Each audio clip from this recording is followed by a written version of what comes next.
With the visual source, you have the rawness of the crowd and of seeing the emotion of Ceausescu on his face and his body language. And the noise, of course. I mean, the sound is really the most important part of this clip, right? It's hearing the booing and the fact that it's taking place, right? That you're witnessing it.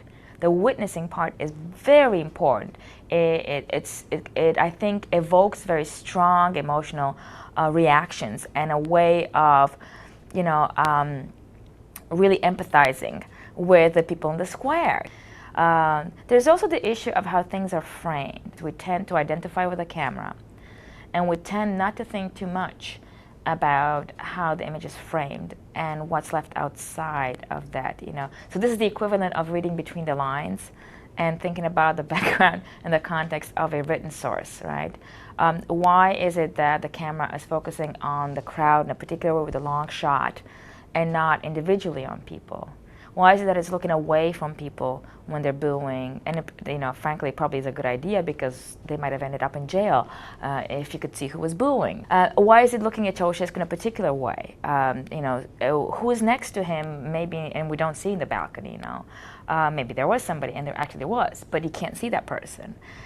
So it creates I think a false sense that you are witnessing reality that's unmitigated by any, unchanged by any kind of interpretation, by any sort of kind of decision, choices made about what you're not seeing. And that is, of course, the issue with photography and with filmmaking in terms of documentaries, always. However, the angle of the camera is clearly above the crowd. You cannot really understand visually what Ceausescu would have looked like from down below.